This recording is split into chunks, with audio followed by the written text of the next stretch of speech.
Trent Alexander-Arnold is really well put together. Yeah. Just takes care of himself. Yeah, I like that in a man. Yeah. I feel like there's such negative energy surrounding Man United that. Mostly because we seem to do it. Yeah, apparently because it's us. Would love to be a football coach. This is the one time I definitely would not want to be Valverde. So we've got that and more coming up as myself and Paddy yet again look through some of your questions for our Q&A. So we'll start off with the first one from Joseph Wright, who says, how will Neymar fit in the squad now that Griezmann is also there? Yeah, well, it's possibly the 200 million euro question that we have to answer in the next couple of days of the transfer window. But it's tough. I mean, it was already tough for Dembele when there was just Suarez, Messi and Griezmann ahead of him. Yeah. Now all of a sudden Neymar's in the mix and he's not going to be content with a place on the bench. I also think with Neymar coming back, there's going to be so many talks about what changed last time. So every single reason that he left, apparently Messi's shadow and all this, but all the same guys are still there. If anything, it's harder for him. Yeah. Now. At least then it was clear cut. It was Messi, Suarez, and Neymar. That was it. Now we've got Griezmann and Dembele, who will probably lose out in the short term. Yeah. Suarez possibly the one to go, despite having a fantastic season last season. Hypotheticals we're still talking about, but it's going to be an enthralling way to see how they go. I know it's probably never been done before. But to put a microphone in the meeting room when Neymar has his contract negotiations, would be better than anything I've seen on Netflix. Also, recently. just being in the Valverde household, when he goes home that day and he goes, how the fuck am I going to fit all these guys in? Yeah. Would love to be a football coach. This is the one time I definitely would not want to be Valverde. But you guys can hit the subscribe button and then let us know what on earth you would do if you were Valverde. I mean, you can still hit the subscribe button if you don't know what you do, because I'm sure he'd do the same thing. But right, we'll move on though. Yep, from Gamer Lewis 101. Rate these 6 teams in quality 1 to 10. So 10 being the highest and 1 being the lowest. So Ajax last season. They were good. 9, because they didn't quite make it to the final. No, it's a great call. It's a great call. Lyon, 18-19, so last season as well. 7. They weren't spectacular. 6, actually. Ooh, okay. West Ham this season. Oh, this season, they've got some potential, and I think Alera's good. I'm going to go 7. We were talking about Pellegrini getting sacked. Yeah, no, we were. But actually, having seen the start to the season, I think things might not be so bad. Okay. So what was that, sorry? 7. 7. Borussia Dortmund this season. Oh. Considering I think they'll push Bayern all the way, 9. Good call. Atalanta last season. Brilliant to finish 4th. They have lost a few, but last season, 7. Yep. Actually 8. That's doing them a disjustice. 8. Yeah. It's an injustice, by the way, or a disservice. Oh, not a mix of the two. You're nitpicking. It's like sitting with my teacher. It's god awful. Atletico Madrid this season. I was actually quite critical of Atletico. Yeah. Because they lost so many players. Having seen them though, I think they're going to be good. I think they're still going to finish 2nd. 7. Okay. If they go further in the Champions League, 8. Please answer. I've been asking questions for ages. By the way, great videos. Thanks, Gamer Lewis. There you go. Right, next up from Cool Cap. And I do want to stress that so many of you left a similar question. So thanks to all of you. He or she, Cool Cap, said, who is your dark horse for this season's Champions League? Now, we sort of discussed this a few weeks back, but not in any great detail. I have a bit of a better look now. And considering the start of the season, I actually are still going with an Italian club. And I think Inter Milan might be my dark horse. It's been so long since anyone other than Napoli and Juventus did anything whatsoever in Europe. And it's time. And I think they've got Conte in. The swagger is back at Inter. We're only 1 game in, of course. Lukaku scored a tap in, always a good sign. I think that Inter might be a team that has ambitions for something a bit extra this season. I actually am going to agree with you. Okay, but there were some other good ones. There were some other good ones. I think Leipzig could throw up a few. Yeah, agreed. Again, this is like the dark horse. I can't see anyone but the main guys winning it. Liverpool, Barcelona. But doing an Ajax. Producing something spectacular. Leipzig definitely. Lille. I mean, they've had a lot of turnover, but have just got Renato Sanchez from Bayern. It'll be difficult to face them. Yeah, 100%. But 100%. I also want to throw in favourites, because lots of people who asked this question said like favourites or dark horses. Yeah. So all of you were just grouping together. So your favourites then? My favourites. I actually think City this season. Yeah? Yeah, I think they're around about due. It's funny because everyone always says why. They've never won it. They always bottle it. Yeah, but if you're going off paper, which is what favourites is, they've got the biggest and best squad. Yes, they've never won it, but it also means that they're every day closer to actually winning it for the first time. Yeah, exactly. It's logic. I'm going English again, Liverpool or City. Okay. From Johnny Nick, which title battle this season will be the most dramatic? And let's keep it to the main big leagues, I would say. Euros. I was going to go for like the Malaysian second league.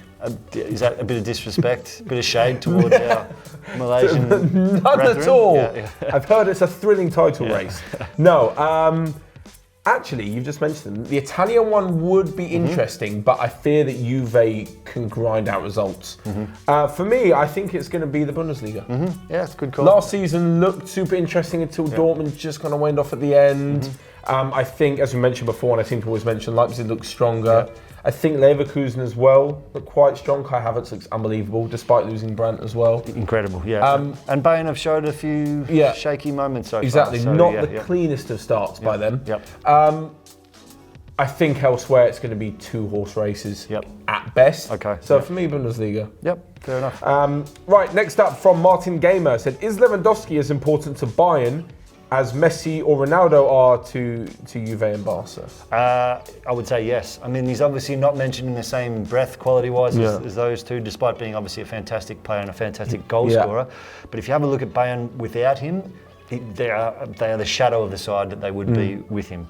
He basically straightens up that whole squad. He's saved them on time and again, particularly last season when they've had a few sketchy moments, but still managed to pull through for the title. A lot of that was due to Lewandowski and Lewandowski's quality. So at least in terms of importance to the team, it makes sense.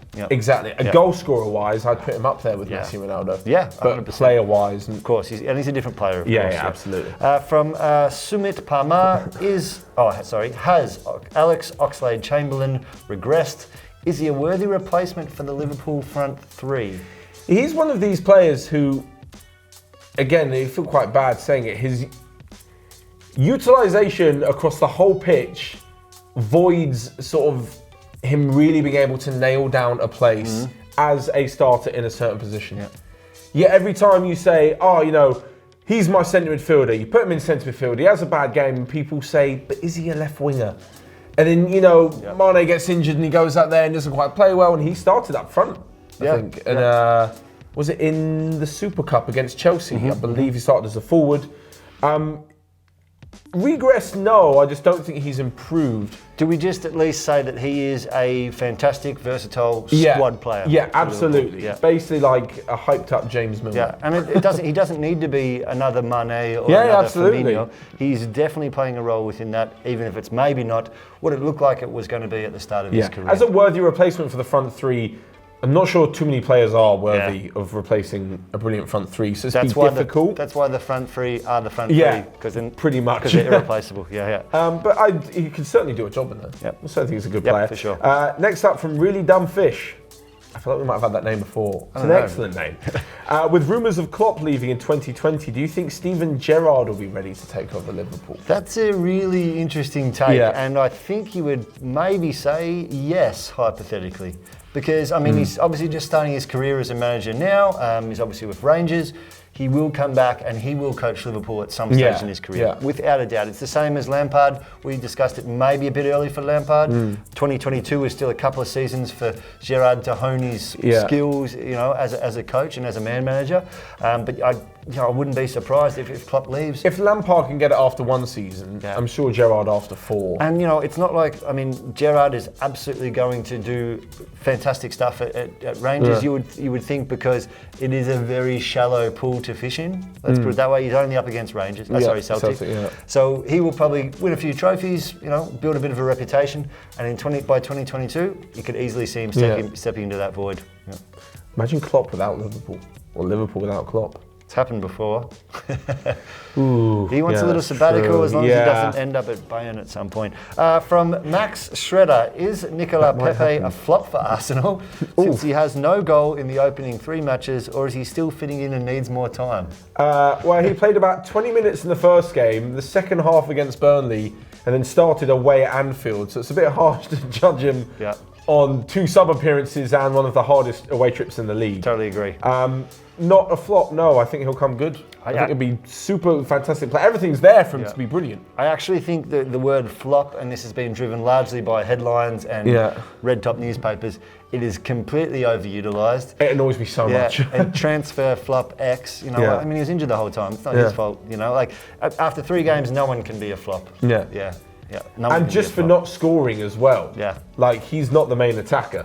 Aubameyang, is the main goal scorer. Yeah, using flop is very harsh. Right, next up. This is a great quick fire, by the way. Okay. Love this. From Vinay Gupta. Who would be the better referee? Ooh. So, Guardiola or Klopp? Oh, Jesus. They both hate the thing referee. Is, they harass the ref so much. I would say imagine them probably Klopp, because he looks like he can take a joke better than Guardiola can. And I think maybe on the pitch, a little bit of humour as a ref doesn't go astray. Messi or Ronaldo? Definitely Messi. Yeah. Oh, hang on. I don't know. Ronaldo would take 0 shits, wouldn't he? I feel like Messi just couldn't help himself but take the ball. Yeah. If he was I'll go with Ronaldo. I'll change mine. Okay. Pepe or Diego Costa? Neither. Yeah. It's possible for the ref to get sent off. Yeah. Can they send themselves off? Yeah. What would happen? Yeah. They'd end up headbutting someone. 100%. Ramos or Neymar? Jeez. These are tough. I would say Ramos again because he's just a bit more confident. He would own that game. Yeah. Roy Keane or Maradona? Roy Keane would never wear a ref's uniform, so I have to go with Maradona. Yeah. But he'd be such a tough ref, it'd be great. Yeah, but he just wouldn't do it. His principles wouldn't allow him to wear that black uniform. Matt, Nico or Paddy? I would say, probably myself. Really? Yeah. You'd be a friendly I'm a bit more reasonable than you two. Far more reasonable. You guys are a little bit more passionate about it, and that's good. But I think you'd lose games every now and then and just flash a red.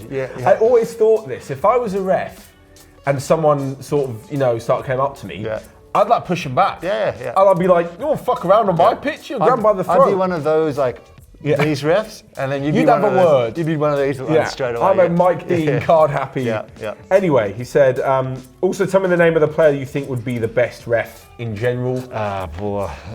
So many. Yeah. Someone quite calm. Yeah. Someone sort of calm, knowledgeable presence on the pitch. N'Golo Kante would be a lovely Commands referee. a lot of respect. Yeah. Quietly goes about his business. Lovely guy. He'd always keep up with play. Hardly makes a decision wrong. Exactly. Love from India. Thank you, Vina. That's an excellent question. Okay, from Shilaksan Lingakuma. Hope I nailed that. Nice. Do you think Mason Greenwood and Angel Gomez should start for Man United's next game? God, it's such a tough one. I feel like there's such negative energy surrounding Man United that...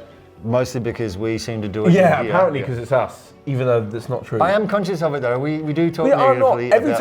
Every time you say we talk negatively, I always say that there's nothing against Man United. Yeah, that's what anyone would say. Is that, reverse psychology. Exactly, yeah. I'm sorry, when Mourinho is making an absolute dick out of himself, you can't help but laugh at United last season. Okay, so let's get back to the question. So Gomez and Greenwood, I think, yes, they should be given minutes, but they shouldn't be seen as sort of the be-all and end-all. Let's not forget that the players Man United have are there because they are experienced international players who can turn things around. It's not like they're on, their deathbed and they're calling on 2 kids. Martial's injury might get a few more minutes for a couple of them, but I think also I wouldn't throw the baby out with the bathwater yet. Yeah. They had a disappointing result, but they're also fantastic against Chelsea. James has scored a couple of goals. Yeah. There's no reason to start thinking about dropping him yet. I think there's a bit to work on consistency-wise, but these guys should get minutes, but maybe too early to. I understand, and the thing, a lot of people these days are super eager to see the next wonder kid. Yeah. It's great, you love it, the next Messi or whoever. Yeah. But there's time. There's a time and a place. Time, so next up from Ari Holmes has said, we spoke about this a little bit earlier. Why do you think Man City haven't lived up to their standards and touched UCL glory when they're clearly the most dominant team in the league? Why do they choke against big European sides when they clearly have great players even on the bench thanks to oil money? So I'm not going to touch the last part. I think we all know where they get their money from, and which family they get their money from. But I think the reason that they probably haven't is just because it hasn't quite clicked for them yet. Agree. Everything is there, all the ingredients, but do not underestimate how tough it is to win the Champions League. everything has to go right for you to get through to the final at least, and then to obviously win it on the night. And I think that's super, super difficult. They've run into some great teams and clubs across the last couple of seasons. Yes, they probably haven't taken advantage at certain points as they should have. And yes, they probably had some bad luck too. But I think the time will come. It's not far away, and that's the reason. Overall, in the span of a season, you're going to have some bad games. You just try and make sure they're not in the Champions League. Correct. Yeah, if it wasn't for VAR and that inch, they would have been through to the semis. Exactly right. You never know. They might have absolutely battered Ajax in the semis. Yep. 5-0 each game. And then you roll into the final full of beans and who knows. It's just, that is the Champions This League. is another one like flop, choke. Yeah. Okay. You see it all the time. Oh, he choked. I mean, someone's got to score. Like, just because you concede doesn't mean you choked. And it would be good. It wouldn't be good if there weren't any choking anyway, because then we'd be just looking at 1-0s for the rest of our lives. Yeah, so, it's unbelievable. Need a bit of drama. From Miguel Borg, if you could put one team in the Premier League, other than the Premier League teams, the current ones, of course, which team would it be? Well, you could put one team in there. Leeds United. I think he's talking more about Europe, but maybe. Yeah, there's a lot of cool English teams I'd love to see back in the Premier League. Just because there's been so much debate, I'd love to see how Celtic would do. There was always talk about Celtic and Rangers joining the FA Cup. That was big for a while, a few years back. Yeah, it was, and we had this conversation, and I'm not so sure. I think Celtic would be top 10. Yep. I'd love to see a PSG in there to really ascertain how big this club is, what their commitment to a title. Their league gets the most abuse. Also what their commitment to a title would be if they have the same owners, the same ambitious owners in potentially the most competitive league. Definitely the most cashed up one. It would be super interesting to see that. Yeah. Right, next up from Hasnain Mutada said, which is the best stadium you visited? Probably a couple. I was in the Westfalen Stadium, the Dortmund Stadium, when Klopp had his last ever game, and no one left for half an hour after. It was fantastic. The songs for him, everything like that. Standing ovation for about 15 minutes was fantastic. And then I also went to Argentinos Juniors in Buenos Aires. Wow. To watch Boca play. And Boca at that time had Riquelme and Martin Palermo as well. And that was an experience. It's amazing how many people in these stadiums in South America don't actually watch the game. They just stand and look back at the stadium and sing, back at the back of the stadium. And that was incredible. So I would say that would be my two ones that are most memorable. Very different, but most memorable. You? There's some big one. I've been to quite a few watching Spurs in England. Some, I mean, just the best ones in Europe, like the Nou Camp was unbelievable. The Bernabeu as well, the San Siro. When Bale scored the hat-trick against Inter Milan, I was there. That's a good one. Yeah. I was there, that was brilliant. I went to the Bernabeu and Nou Camp last few seasons. Actually, the Benfica Stadium. Yeah, it's a great stadium. I forgot what it's called. It's the Stadium of Light in English. Stadio de Luz. Yes, that's it. It was excellent. Benfica, massive shout out. That was a really cool stadium. There's lots of other great ones. Wembley's great. Hampden Park's also cool. Parkhead, Celtic. Lovely. Yeah, there's lots. Last question from Les Diaz, I guess. Who is the best looking footballer in the Premier League? What a question. Show us your soft side now. The best looking footballer in the Premier League. Whoa, it's so tough. Who do you proper fancy? Yeah. Who's going to be my poster boy on the wall? When it's not David Beckham, I don't know who to choose. Yeah, I mean, he was. Those were the days, weren't they? Those were the days. Yeah. Best looking in the Premier League. I'm going to go with someone that's cool. Ben Chilwell looks cool. For some reason, I saw a picture the other day, like slick back hair. I think like quite James Bond looking. Okay. He looked kind of cool. Now we know your type. Yeah. Now we know. He was just kind of clean cut and slick hair, and I was like, yeah, well, cool guy. Okay, fair enough. Good looking footballer. Fair what enough. about you? I actually, I haven't really thought about it, but now we're talking about it now. I think Trent Alexander-Arnold's really well put together. Yeah. Just takes care of himself. Yeah, I like that in a man. Yeah. We should end it there. We can go on for hours. Let us know your thoughts, of course, and for the rest of the questions, let us know your thoughts down in the comments. And make sure you look out for our community post every single Wednesday. It was Tuesday this week. Yes. Sorry about that. Every single Wednesday, normally, so you guys can leave your questions for the Fridays That's Q&A. on the YouTube community channel, of course. The YouTube community channel. But apart from that, for myself and Paddy, we'll see you guys next time.